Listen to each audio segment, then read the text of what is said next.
So this cannot be done through the normal ideas of shaping economic transformation. Thinking in terms of market failure or system failure is not enough. We need to think in terms of transformational failure, that we need to be able to set directions, have deep learning about what to leave behind from the past, and coordination so that we set things in train in a way that can be successful. Now, all of the many efforts that need to start here today, they need to show, that's not tell, but actually demonstrate through the real lived experiences some common lessons. So firstly, we together can keep what is important about your life protected from external threats, which are trying to change things without your consent. Second, people and places can thrive through periods of creative destruction. Third, we can ensure that people who live here are part of a larger us. And then fourth, the future is here, it's great, we're ready to distribute it better. So when it comes to maintaining what's important to people, unless people feel listened to, they're not going to value, and that what they value is will be protected, they're not going to move on. So we need to experiment with giving citizens a role in accepted developmental pathways for economies, for cities, for technologies. So what about a well-known and well-regarded AI Citizens Council? What about addressing identity and cultural anxiety through regional immigration policy? We also need people to be able to mourn and get over what has been lost and will never come back. Accept the reality. The West is no longer going to be the top of the tree. So David Bent is speaking, independent sustainability advisor, just bringing you live here from Excel. So we need a welfare state. So I thought, let me just quickly try and bring you live. But it's very interesting topics. Imagine that we can move Speak later, Juliet. I can't talk right now. That enable every citizen to live a larger life without fear. We already have that on healthcare, public education. Let's add housing, food, transport, and social care. Thank you, Aka, and everybody watching from Kenya and everyone watching from Nigeria. Really excited that you're watching all the way from that place, all the way from London. I'm here today. Here in 2018, Big Local has given £1 million to 150 of the most deprived estates in the UK. That is going well, and there are no strings attached. We need to have lifelong learning. We also need to have institutions which will enhance the negotiating power of workers. What trade unions were to the late 19th century, we need now in the 21st century. Ladies and gentlemen, the content is starting again shortly. We can also, the third thing is we can ensure people who live here are part of a larger us. So we need to have a sense that there's an inclusive definition of our own. It's more than just the white working class. We also need to say that those people who are joining us will be assimilated in some way and be taken care of. So we need bridging between many different communities. And finally, the future is here and it's great. We're ready to redistribute it more evenly.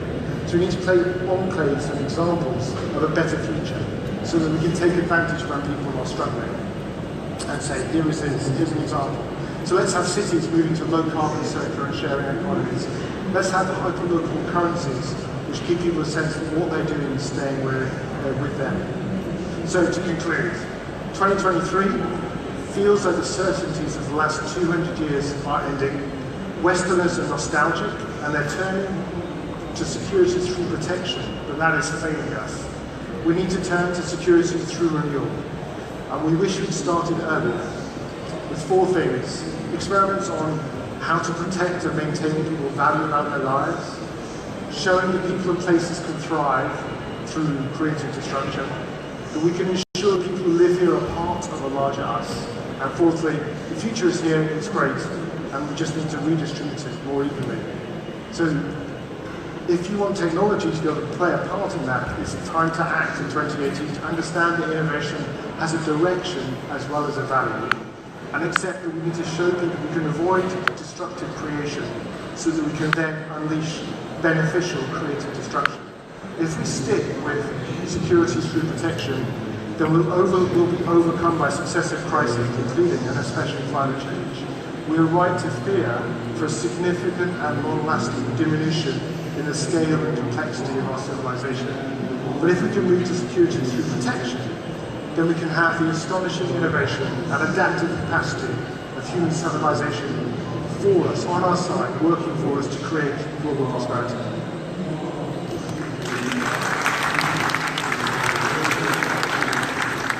Thank you very much. We'll take questions from the floor in a moment. David, you talk about very large set of changes. Are you seeing already some small steps that are good examples of responding?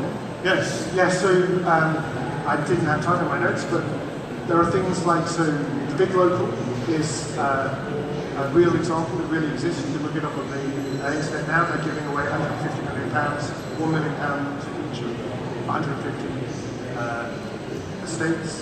I think there's a hyperlocal currency in the Netherlands called torrens, which is called towns in Dutch, and they enabled what was thought of as the worst neighbourhood in Flanders to turn around. So there are lots and lots of examples. So there are good things to build on. Question here? Cool. Question at the front. Can you turn on the mic, please? Yep. Okay, there's it. This is Michael. Thank you for your inspiring perspective of the future. So, as you're coming from the future, how do you think you can convince us that our economy needs to think about getting less rather than getting more? As we're talking about redistribution, someone obviously needs to have less. And so, how can you teach us to pursue any kind of behavior in which less is more? So I don't think I'm quite arguing that we need a smaller economy. I think there's an example from history, the transition into the welfare state, where both in the US and the UK, effectively the political elites and the business elites of the time decided it was better for everyone that they opt into the welfare state rather than maintain the robber baron behaviour that was before. I think more generally when it comes to the very thorny topic of sustainable growth, I think we need to have degrowth of the current economy, because if we have that growing more and more, then we'll definitely trash the planet and undermine our ability to have a civilization. But I think we can grow the new. So degrow the old, grow the new, which means growing low carbon, circular, nature, biomimicry-like forms of economy, which there are some examples around the world. So there can be examples of growth of the right kind, green growth, sustainable growth. May persuade some of the powers in society to throw in their lots differently. So the big oil producers in the Middle East may say, well, we should become big solar producers instead. Well, and I think the more likely thing is that those big oil companies will go bust and they'll be replaced with creative destruction. Question here, and I ask everybody asking a question, you have to speak quite loudly, because at least in the States the acoustics are quite hard to hear. Hi, my question is just to follow this on from the previous question, which is about sustainability. So everyone's talking about the smart devices, the smart cars, these sensors, or these small tracking devices. And you said about redistributing wealth. So we have to go from a pyramid structure to a flat structure. My question with that is that in my research into circular economy and cradle to cradle, all these concepts, everyone's saying, for example, if you're doing some sort of energy or palm oil that's sustainable, there's a bad side to every good side. With regards to the smart tech, the 5G stuff, all the benefits are being purported, but no one's talking about the supply chain, where the minerals come from for all these products. The people who are mining the minerals are not actually getting any equity in this. And then on the consumer side is me or you, the consumer. What is the impact of 5G and smart meters? All this huge amount of tech onto our nature, onto our human body. And I just spoke to the Canadian government in the other hall, and he said that they had an ethical discussion on AI in Montreal last year. Are we having the same discussion? Good question. So let's try and have feed one more in after this. So I think it's a very thorny, so people don't know, but I think it is possible to, and so we need to focus not on the growth, but on the total economy. So we're going to need to restructure our total economy so that not just the next bit of growth is green, but that the total economy is inclusive and environmentally sound. And that opens up massive opportunities in that transition. So it's more than just the smart meters, it's the transition to a service and experience-based economy, a digitally enabled access economy. that requires less throughput of energy and stuff for people to live better and more fun lives. I have other talks I can do about that, but that's further away from 2020. Last question here. Hi, thank you so much. Your talk was really inspiring, but my question is really on discrimination. And so how do you get the West to really also learn from other countries genuinely, and also bring the locals in terms of assessing the issues in security? So how do you get this issue in supremacy and somehow remove the ego so that it's learning both ways and not just one way? Thank you. Sure. Well, I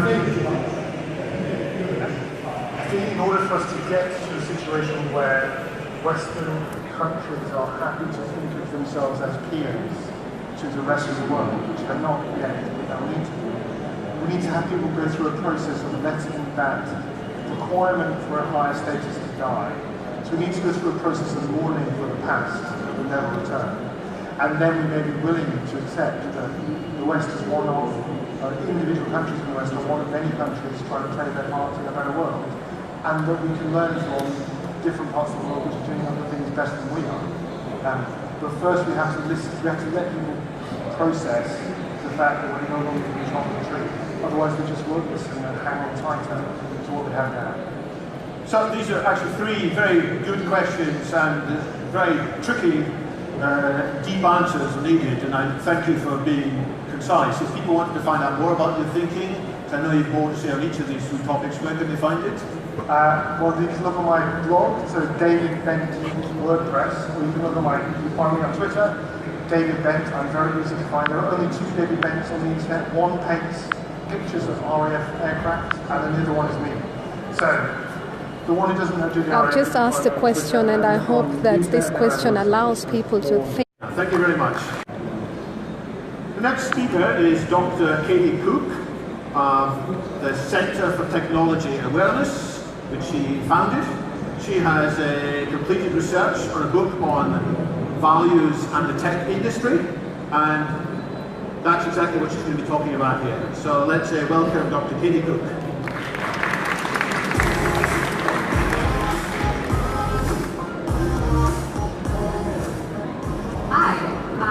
Okay, so just to get this out of the way up front, I have a confession to make, which is that I have no idea what's going to happen in the next 5 years. Absolutely zero.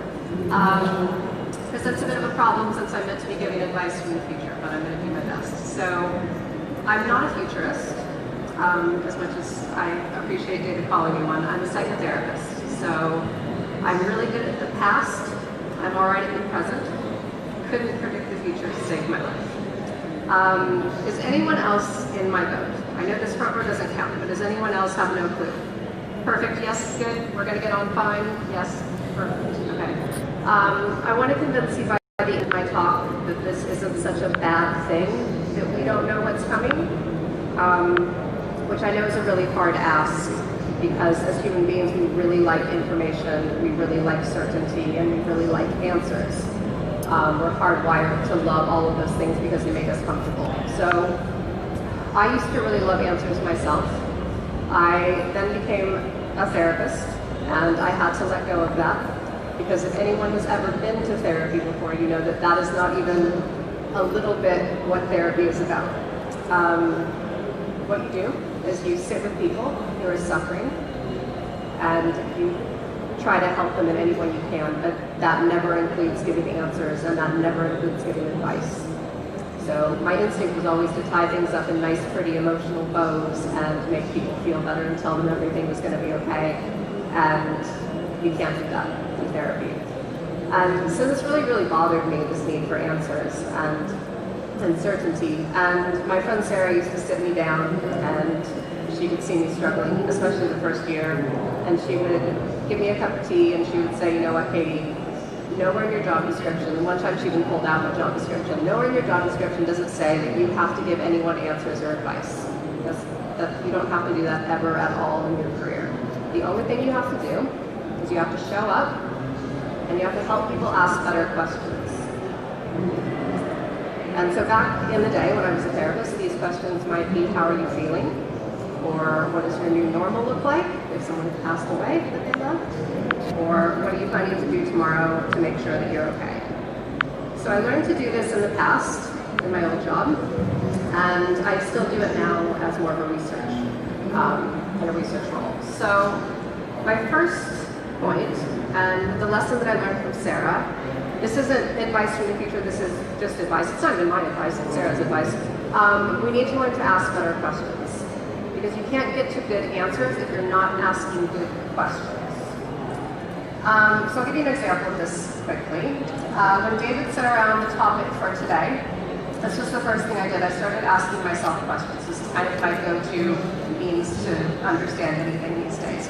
And this was the first question I asked myself. So given what you know about me already, which is that I suck at predicting stuff, it won't surprise you that I couldn't answer this, even a little bit. I tried. I had a go for about a week. I thought about different possibilities and scenarios. I watched Elysium for inspiration. I did try. The only thing I kept thinking about, the only thing that I could actually come up with that might be true is that in 5 years I would be Please put 40. comments. What will the world look like in 2023? Please put your comments down. Let me see what you're putting down so that I can see what you're thinking. Please help me by putting that answer down on my comments below if you're watching this video. What will the world look like in 2023? Will the world be better or worse in 2023? Please participate in this and just put your comments. There's no right or wrong answers. Thank you so much. Help me by bringing that in our discussion board today. Juliet Makapila. It's probably both of those things. It's also very vague. There's no indication of what better or worse means. What's your views? Please comment. And I think most importantly, what is your views? A really complex set of issues, right? So just like therapy, the world is incredibly complex, and there's no way I think that this question is helpful. And also, there's absolutely no way to know, just like with the first question. So this didn't work for me either. But then I got excited, because none of these questions were having answers, and that's where I'm pretty comfortable, ironically. And I realized the reason for that is that whether the world looks better or worse, whatever it looks like in 2023, will come down to the way we act between now and then. It will come down to the choices that we make between now and then. And my proposition to you today is that, like every choice that you make ever in your life and that we make as a world, that will come down to the values that inform those choices. So, that brings up, of course, one more question, which finally is a good question, I think, which is this. When we say better, what does that mean? What kind of world do we want? And you'll be happy to know what kind of world do we want is the second question. What kind of world do we want? Please put your answers. Everyone put your answers. And these are mostly people who work kind of in and amongst the tech industry. That's where my research is focused. I've been studying the tech industry. Could you please just make your comments? I'll pick them up later. My team and I look at things like mental health issues, identity, relationships, industry, employment, automation, things like that. And over the years, the thing that combined all of it was values. And so we started looking more at that a couple of years ago. Thank you so much, everyone, for watching. But I'm in a place I can't really talk much. Please help me by commenting and tell me what kind of world do you want. Also, what will the world look like in your eyes in 2023? Will the world be better or worse in 2023? Please help me by commenting on my page as you're watching. Thank you. Please participate. I can see people from Kenya, Nigeria, America. This is not an exhaustive list by any means, but these values associated with a better world, as you can see, is just come up: inclusive, equal, caring, open, safe, sustainable, aware. That's what's being shown on board right now. Values associated with a better world. By contrast, these are the values, again, not an exhaustive list, but a good kind of sampling of common answers that people values associated with tech. Growth, speed, disruption, innovation, creativity, greed, convenience. Nothing up here is particularly except for maybe greed, none of these look bad to me. They look fine. They're fine values. That's what the board The other says. thing that I think is also important is that there's no overlap with the first list. So if we look at the things we think will make the world better, if we look at this list, there's not a lot of commonalities between those two in our experience. So, just to illustrate one, I don't have a ton of time, I'm going to pick on the first one, which is growth. So whenever I talk to anyone about growth, which comes up very, very frequently when you talk to people in tech, so that could be lots of things. It takes lots of permutations. Growth of business models, valuation, venture capital, users' engagement, products, services, rolling out a platform more worldwide, anything. It can be anything to do with growth, and we kind of put it all in this category. And what's interesting, I think, is also that growth is good, that growth is better, that quantity is really, really important, and that it will make us happier. When I talk to people about why they think growth is so good, the underlying belief is that they will be happier or better off in some way. But as I know as a therapist, and as you probably know as individuals, that's not always the case, right? So too much of anything is not always great. It doesn't yield amazing results. So too much work. By contrast, too much play, too much gin, essentials, and water even. Water can be bad for you if you drink too much of it. Too much of anything can be bad, right? It can hurt us. And what happens is that these things aren't bad in and of themselves. They're bad when they get out of balance. And they're problematic when they get out of balance. So this is true in the tech industry. This is true anywhere in life. This isn't just true of tech. And this idea also is, it's not mine. It's very old. Aristotle talked about this 2,400 years ago, I think. And it's this concept of the golden mean. I don't know if anyone's heard of it, but it's very, very simple. It's also very not sexy at all. It's about moderation.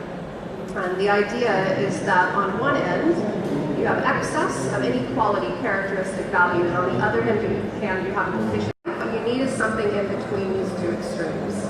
And so a value in and of itself isn't bad. A value out of balance is very problematic. So one way we can, thinking in the context of tech and in growth, one place we can see this is in information. And specifically the amount of information that we have access to. This is a quote by Yuval Harari in his book Homo Deus, which is an excellent book. And the idea here kind of captures the golden mean idea, which is that it says, in the past, censorship worked by blocking the flow of information. In the 21st century, censorship works by flooding people with information. In ancient time, having power meant having access to data. Today, having power means knowing what to ignore. And that quotation is from Yuval Harari, Homo Deus. That's what's being shown on the presentation slide. And that's especially true when that information conforms to ideas that we already think to be true about the world, right? So when it already fits into our worldview, we'll take that information. And this isn't our fault by any means, I think. We're biologically kind of predisposed to gather information and to sort through it and to make sense of it and have a kind of cohesive narrative about the world. But we can't anymore for exactly this reason. So if we were going to put this into the previous slide, it would look something like this. And what I think we need to do is figure out what this middle bit looks like. And so whether that's what quality of information, what amount of information, what flow of information is actually best for us, what would make us happiest, what would make the world better in terms of the information we receive. So this isn't just true of information. The other qualities we looked at earlier, so things like convenience and speed and disruption, there's nothing qualitatively bad about I'm going to have to say goodbye, but thank you so much all for coming in. My battery is running out, so I've only got 15% and I need to save what we've captured. So it's a good bye from me for now, but I'll be coming back later. And I think most of everything for today has been captured. So once I see it, I'll try and send it to you. So I just thought, give you something to think about. It says, I'll finish off by saying, we cannot really predict the future because technology is not determinist. The same technology could create every kind of society. Yuval Harari, Homo Deus. Interesting. That's why I'm here, to bring it to you. I'm a futurist as well. I love talking about the future. I love bringing you to all kinds. Juliet Macapila, follow me at hashtag JNM1000. Thank you very much. And we still get to decide which way that is. There's a caveat to this, I guess. The second piece of advice is that if you don't know where you're going, it's very, very unlikely that you're going to get there. So one way to do that, I think my way to do that, and there are probably other ways to do that, is to ask better questions. I think it's really, really important to ask as many good questions as you can and recognize that your first question is probably not going to be the right one. So who are we? What kind of world do we want? What's important to us? I think those are all really good questions.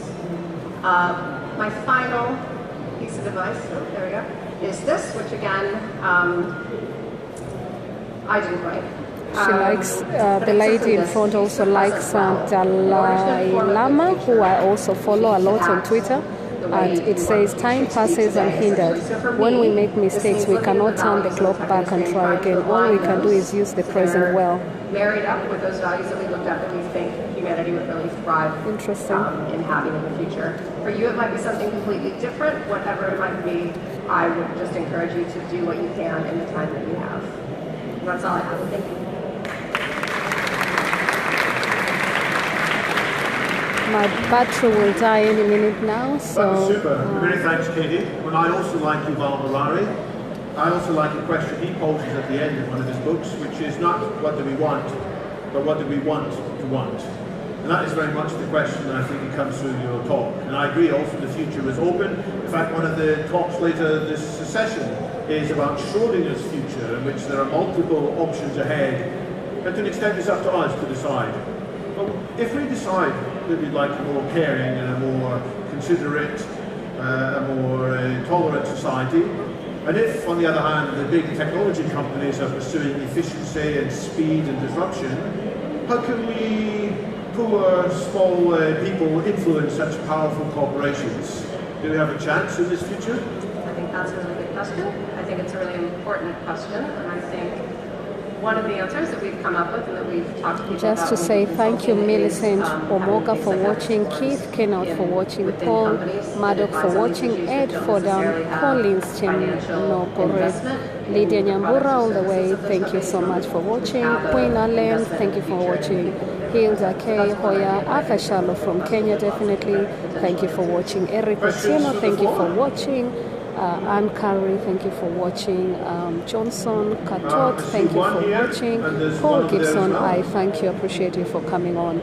Massimo Gola, thank you for watching. Baba Jinde, thank you for watching. Baba Jinde Adenaiki, thank you as well for coming in. Arlene Watson, thank you for coming in. J.W. Brickley, thank you for coming in. Andrew M. Kamanu, thank you for coming in. Alice Bright Clay, all the way I know in Coventry, thank you for coming in. Anne Wilkinson, Ifinye Chukwedo, thank you for coming in. Oku, glad to see you were watching as well. Clive Lewis, many thanks for watching. Zakaria Okelo all the way in Mombasa, thank you for coming in. Team Femi Oladipo, thank you for coming in. Nyambura, Lydia, thank you. Martin Kuria, thank you for coming in. Carl Odera, thank you for coming in.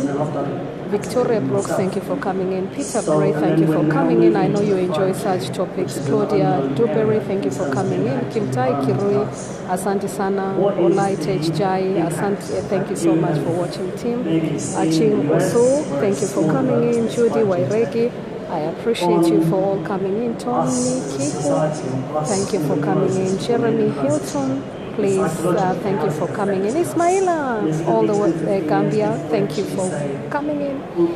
Chantel Mama, thank you for watching. Ola Hakim, thank you for coming in. Rich Wilshire, thank you for coming in. Sarah Kiarie, thank you for coming in. Kiricho, all the way in Kenya, thank you for coming in. Ashok Kumar, thank you so much. Kent O'Shea, who is also very much interested in investment, Nigerian investment, thank you for coming in. Nasi Gafa, thank you for coming in. Bola Wala Makinde, a good friend of mine, thank you for coming in. Jenny Bia Lagnyero, thank you for coming in. Timo Okelo, many thanks for watching. Gloria, I love you. Gloria Adikwe, thank you for coming in. A very interesting day here today down at Custom Excel. Everyone, please write your thoughts. What do you think 2023 will look like? I leave you with that. I'm going to have to leave. My battery is completely flat now. I need to save what we've captured. Many thanks for watching. Please make your comments. What you think your world needs to look at, or what you think you're looking at. This is London Tech Week. Let us put it down there. I will capture it and I will make sure it gets to the relevant places. Please make your comments. I can see I've had people from Nigeria, America, Kenya, London, places in London, and I will not take any more chance. My battery is on 5% now. See you later. Good day, everyone. Bye-bye. When I speak to people who are not... If you need any more questions, please follow me on 077-423-84052. I repeat, 077-423-84052. You can ask me questions later, what happened, or text me on that. I'm on WhatsApp. Or many thanks for that. Bye-bye.